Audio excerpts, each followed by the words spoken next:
I don't doubt she'll now stand up and read from her pre-prepared script and blaming everyone else and making up stuff all about the Labour Party rather than answering the two questions that she has been put, rather than answering anybody's questions about the decisions that she has made. Yes, there's nothing more enjoyable than wasting taxpayers' money on a scheme that's so ridiculous in the vain hope of getting the gammons to eat their own mobile phones in anger, is there? But anyway, hello there, and I do hope you're all well. And is this an epic Yvette Cooper brilliant takedown of this utter Rwanda debacle? What I mean is, fresh after the appeal ruling about this nonsense Rwanda deal, Home Secretary Suella Braverman gave an Oscar performance in the House of Commons on how to look devastated that the Rwanda plan was deemed unlawful by British judges in British courts, and we're now going to waste even more money by taking this to the Supreme Courts. Oh! But secretly inside, you could tell she was struggling to contain that little bit of wee with excitement, knowing the fact that not only are they going to use this to stoke up the culture wars with the Lords, Labour Party, and now they can add the judicial system now as enemies of the people. Well, Shadow Home Secretary Yvette Cooper didn't waste any time in highlighting how much of a expensive debacle this deal really is.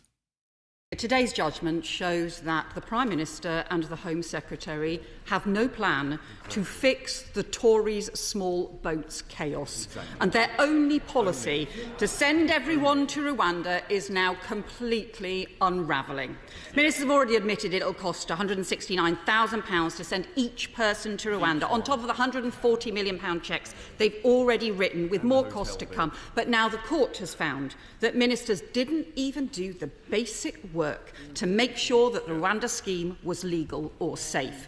Over 4 years, this Tory boats crisis has grown and grown, and they have completely broken the asylum system. They've failed to stop criminal gangs taking hold along our borders, gangs that have seen their profits soar from 3 million 4 years ago to more than 180 million today. They promised 4 years ago they'd end boat crossings in 6 months. They've gone up more than 20-fold since then. Convictions for people smuggling have actually dropped. Asylum decision-making collapsed, down by a third, yet the costs of the asylum system have soared. A 5-fold increase in the cost for just one person in the asylum system. That's no one else's fault, just Tory mismanagement and chaos. And a soaring backlog as a result, up to a record high of 175,000. And the Home Office themselves projecting that those Tory failures will rise to a cost of £11 billion, the cost of their failure. And instead of getting a grip of any of that, all they can come up with is gimmicks to make things worse. This Rwanda scheme is unworkable, unethical, extortionately expensive, and a costly and damaging distraction from the urgent practical action we should be taking, from the plan Labour has set out to stop wasting all this money on a failing scheme to go after the criminal on Rwanda, instead to go after the criminal gangs and to get a stronger agreement with France and sort out this massive backlog that is costing a fortune. Action to stop the dangerous boat crossings that are undermining our border security and putting lives at risk. But the Home Secretary has defended her Rwanda plan, but here's what the judgment reveals. Not only will it cost £169,000 for each person and 140 million cheques they've sent, there will, according to the Lord Chief Justice, be substantial sums of future aid support. How much? They're expecting Rwanda to take asylum decisions under a Memorandum of Understanding, but the judgment reveals the Rwandan asylum system only takes around 100 decisions a year at the moment, has had a 100% rejection rate for Afghanistan, Syria and Yemen, and under the Israel-Rwanda deal, the government breached the Memorandum of Understanding. People were routinely targeted by agents and gangs and moved clandestinely to Uganda, making trafficking worse. The judgment also says Rwanda only has one committee that takes all the asylum decisions and only one eligibility officer preparing cases. So the idea that the government is going to be able to deliver on its pledges, even the Lord Chief Justice, who finds the scheme could be lawful, has said it only is on the basis that the scheme is small, just 100 people. The Home Secretary talks today again about thousands of people being sent, The Lord Chief Justice says the talk of Rwanda within a few years being a destination for thousands of asylum seekers is political hyperbole. 100 people is less than 0.5% of those who arrived in the UK. So no wonder the Home Office admits there's no evidence it will act as a deterrent. It is a total con on the British people. Exactly, yeah. So there are two questions for the Home Secretary. Does she agree with the Lord Chief Justice that thousands is political hyperbole and that even if she succeeds, it will just be a few hundred instead?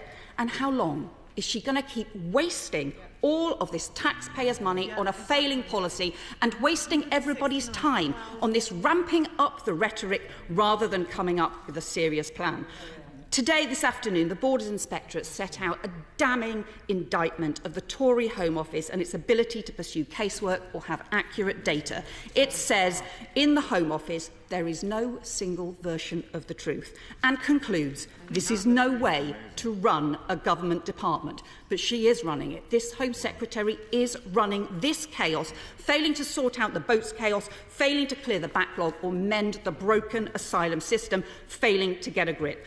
I don't doubt she'll now stand up and read from her pre-prepared script and blaming everyone else and making up stuff all about the Labour Party rather than answering the two questions that she has been put, rather than answering anybody's questions about the decisions that she has made.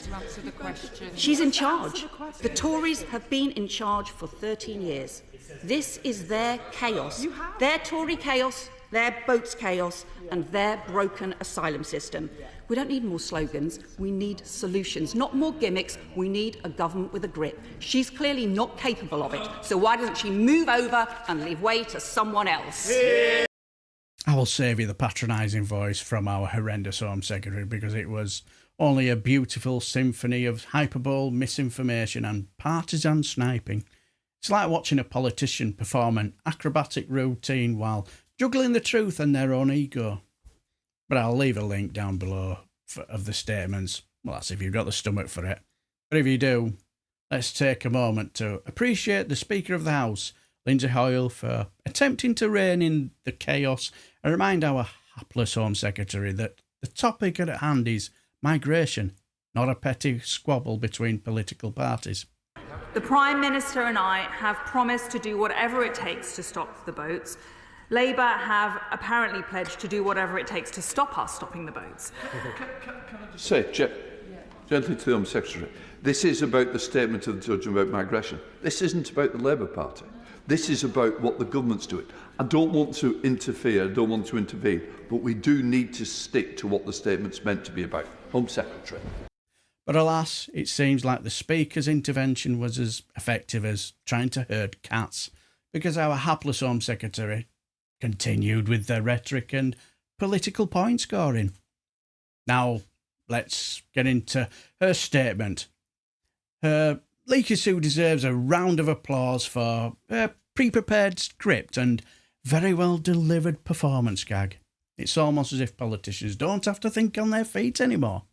The only difference between the two pre-prepared speeches is that Yvette Cooper's had a couple of questions in there, while Suella Braverman had no intention of answering any of them.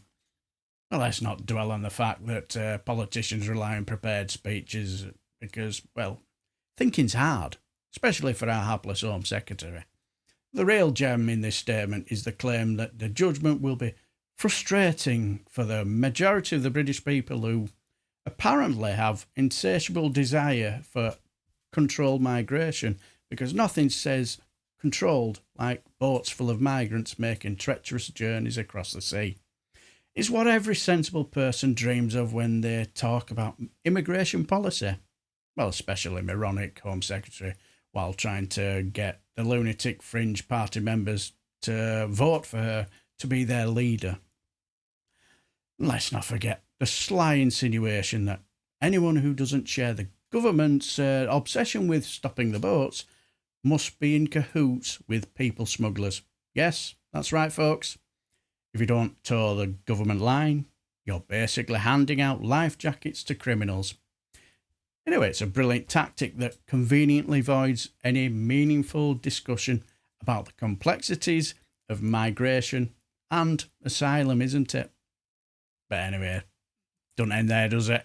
The statement goes on to accuse the Shadow Home Secretary of lacking empathy for the impact of illegal migration on local communities, because clearly empathy is a trait exclusively to the government benches, especially to Suella, don't you know? I'm sure the opposition must have secret meetings where they plot how to maximise the impact of illegal migration on innocent bystanders. It's all part of their grand plan for world domination, you know, or something like that. Let's not forget the grand finale accusing the Labour Party of wanting open borders masquerading as humanitarianism. Yes, because anyone who dares to suggest that there might be a better way to handle migration must obviously be advocating for a borderless utopia where hordes of people storm into the country unchecked. It's a classic strawman argument, isn't it, that conveniently sidesteps any genuine attempt at finding common ground. Anyway, to finish, like I said, if you want to read Leaky Sue's statement, it's in the description box. But you can imagine what it must have been like. It'll have been like a spectacle of political theatre where truth took a back street and partisan bickering took centre stage. It's a shame that our out-of-depth Home Secretary can't engage in a mature and nuanced debate about such an important issue. But hey, who needs rational discourse when you can score cheap political points and cater to the lowest common denominator? Bravo, Leaky Sue! Bravo! You found your goal in life, your element. But anyway, what do you guys think? Let me know down below, and I do hope you enjoyed our Shadow Home Secretary exposing the utter rot this Home Secretary is.